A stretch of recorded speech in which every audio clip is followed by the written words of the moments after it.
INFJs tend to have a very small group of friends. And it's not something that we do on purpose. I remember when I was growing up, I always dreamed of like the circle of friends and we have this amazing fun and everything seems perfect. Well, I kind of found that through you guys. But that is the only place where I have a big community. Everything outside of that, I kind of step back and do my own thing. So my friendship is really, really small. And most people look at INFJs and think there's something wrong with us.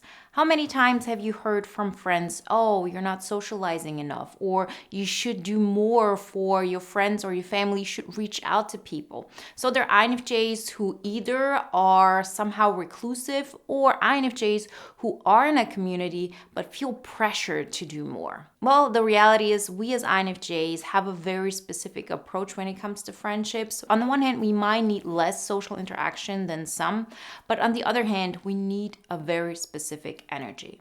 So today, let's talk about why the INFJ friend group is specific, tiny, why it is so important for us to filter who we're friends with, and to really surround ourselves with the people who uplift us the most. Before we get started, I want to remind you, if you haven't done this so far, to download the poster on the INFJ Priority Code checklist. And if you want to take it to the next level, then either get the energy management or the financial abundance course for INFJs. Everything you need to know, you can find through the links in the description. The surface misunderstanding. So I cannot tell you how many times I've heard from relatives, from people who have contact with me when I move to a new city, who continuously ask me, okay, why are you not reaching out to those people? Why don't you want to create more connections? You want to include yourself, find new friends, but there's always a resistance on my part. And I've not only seen this with myself, I've also seen it with so many INFJs that I've worked with. So it is not so much that we're stuck up or we feel we're too good for a situation. It's just that we experience energy before somebody actually says something. We not only experience energy, but the people around us also have strong reactions towards us. So I experience this very often because, I move to different cities. So I, start new connections in kindergarten, in gyms, and so on. So I'm well aware of the reactions. And to be honest, I don't even want to bother meeting new people. I don't go out looking for friendships. And a lot of it has to do with the fact that the friendships that we do build up have such a strong effect on us. So if you're around people who continuously tell you, you have to be more involved, why does it bother you, like how people react, whatever it may be, always look inward and ask yourself, do I want this connection? There is no connection that is necessary. There's nobody who will tell you this is normal behavior or this isn't. The question is, are the social circles that you're in right now efficient and harmonious for you? Is this adding value to your life? And every INFJ, just like every other human being, has a different level of social interactions they're comfortable with. We as INFJs tend to have very authentic connections, and these connections require time, they require energy, and it's a lot of emotional investment. And we're just not willing to start any kind of relationships that are not really fulfilling our core needs. The hidden reason. What people don't know is just how affected we are by relationships. And it might sound at first as like this huge burden, but it's not. It's just something that happens on autopilot. Everywhere I go, I probably keep myself in the background if I don't know the people, not because I want to observe, although that's also the case, but I just don't have any intrinsic need or desire to put myself in the middle, to start new friendships, to start any new connections, because every single time I go out and I'm around people, I already feel so much energetic exchange. And this is what most people underestimate when it comes to INFJs, just how much of the interaction is happening without us even having big conversations. So for a lot of INFJs, it's enough to go to the grocery store, it's enough to be around people, be in the mall, whatever it is, that already gives you a sense of, oh, I'm exchanging something with other people. This is something most people don't feel, don't experience. And so for us, any social interaction has a lot of intensity with it. We're even feeling it just when people are around us. So that's why so many INFJs say, if I go into a room and there's negative energy, there are people fighting, I directly feel uncomfortable. And so People are not aware of this. People think we're either stuck up or like we're just shy or that we don't have any social skills, when in reality, INFJs have really good social skills. I've seen examples of this online with an INFJ having really strong social skills, and the other person just thought they didn't have it. They didn't want to be the leader in a situation, or they didn't want to change anything of value, when in reality, the INFJ just didn't feel the need to put themselves in front of center. And a lot of people will misunderstand this. A lot of people will think that, you're leading a boring life, or you don't actually know how to assert yourself, when, we know what we're doing. We just choose not to interact. The friendship shift. So at some point as INFJs, we understand that we decide what kind of capacity we have and what kind of interaction we want to have with other people. So we understand that there's nothing and nobody that can tell us this is normal or this is not normal. So often I talk to INFJs and they tell me, well, I should have more connections with other people, or I should talk to somebody every day, and there's something wrong with me. This is what I'm being mirrored from the outside. But, we really get to a place where we understand, that's just not the case. And nowadays, our society is so diversified. There's so many options to kind of like live your life. Very different to even, let's say, 20 years ago, because back then we didn't have so many options. There's so many subcultures that we have access to. There's so many more examples of how to live your life. You see how INFJs interact. You see how gamers interact. You see how people interact who are authors. Like, there's just so much variety, and we sort of pick and choose what area that we see that we feel like that's a representation of how I want to live my life. And it subconsciously gives us all a little bit more permission, thankfully, to kind of like decide for ourselves, what do I need?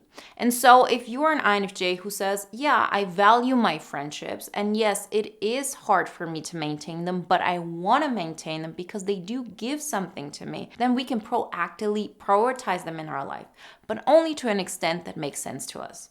So that means, okay, I'm going to make sure that I maintain friendships with people that I check up on them once a month. I will make sure that I have some kind of contact, outside of my daily routine, once a week with somebody, or I go and have lunch with a friend on the weekend, whatever it may be. Those are the things that we decide.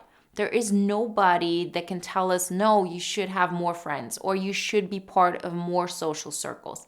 By the way, the same thing applies vice versa. So if you're an INFJ who knows how to hold a room, if you're an INFJ, and I've met INFJs like this, who are really good in social interactions when there are more people, because this is what they've, grown up with, what they're used to.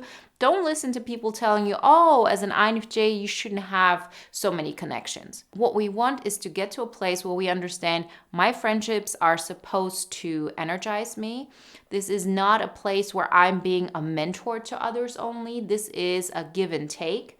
And I want to have friendships where there's mutual benefit in it. And we decide at what level that's going to happen. So maybe you have great appreciation for a friend if you see them in a very superficial environment. For example, at birthday parties or some get-togethers. And that's not a bad thing. You don't need to have connections with people that are on such a deep level all the time.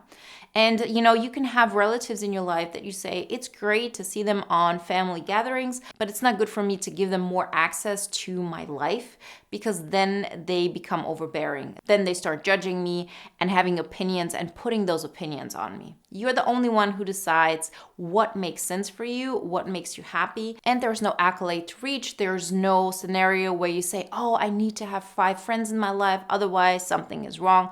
You decide how often you want to see your friends. You decide what brings value to your life. And you decide what energy level is sustainable for you. Because sometimes it feels great to be around people, but we don't have the energy to constantly maintain those relationships. So yeah, INFJs have few friends, but this is not a flaw. This is a sign of alignment because those friends are not people that we sort of tolerate in our life. Those are people who we're actively choosing. And when I'm talking about friendships, I'm actually also talking about relatives because the people in your life who are there because they have been there all the time, you still have the opportunity to change your relationship with them. You can decide at what psychological distance you want to be with them. You can decide this with your friends. You can decide this with the people that you work with. You can decide this with your family members. You have the right and you have the capacity to set those standards. And if you have somebody who tells you that you're doing something wrong, but you yourself know, I actually know what I'm doing. I like the way my relationships are. Maybe I want to have more interactions with people who have similar interests like me, but then I'm going to take action on it. I'm going to join, a philanthropic group. I'm going to, be part of a cause that matters to me where I can have those interactions. The most important aspect of it all, what I have found, is to really not make it open for discussion.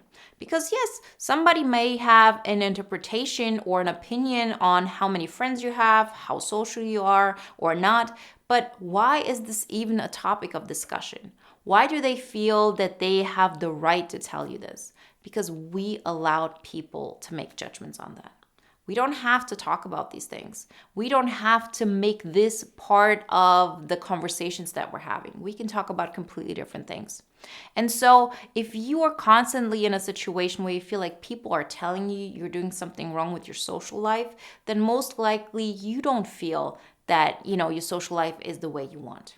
Because the moment you are content with what you have, you're not even going to discuss this. This is nothing that people should have an opinion on. Because I promise you, I've had many situations with family members, with friends, with, just acquaintances who had some kind of opinion on how social I was. In my case, I just wasn't social enough in their opinion. And, I kind of allowed this to happen because I myself also thought there was something wrong with me. The moment I made it a point to say, let me think about what makes me happy, how much I need. And it turned out I don't need that much. The moment I quit my job, which is 7-8 years ago, and I started working for myself, my in-person interactions, of course, became very few, and it felt great. It felt great. And so I really got to a place where I understood it doesn't really matter if this is the norm for other people. They should find what's right for them, but let us find what is right for us.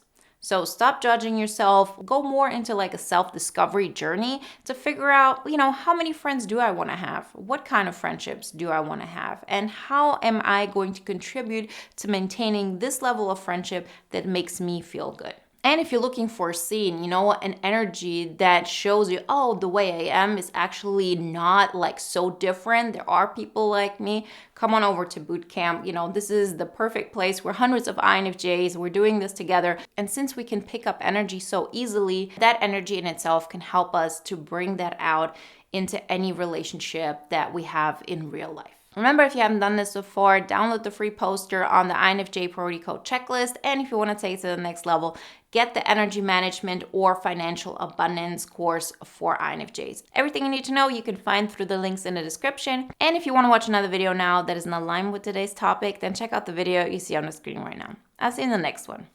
Bye, guys.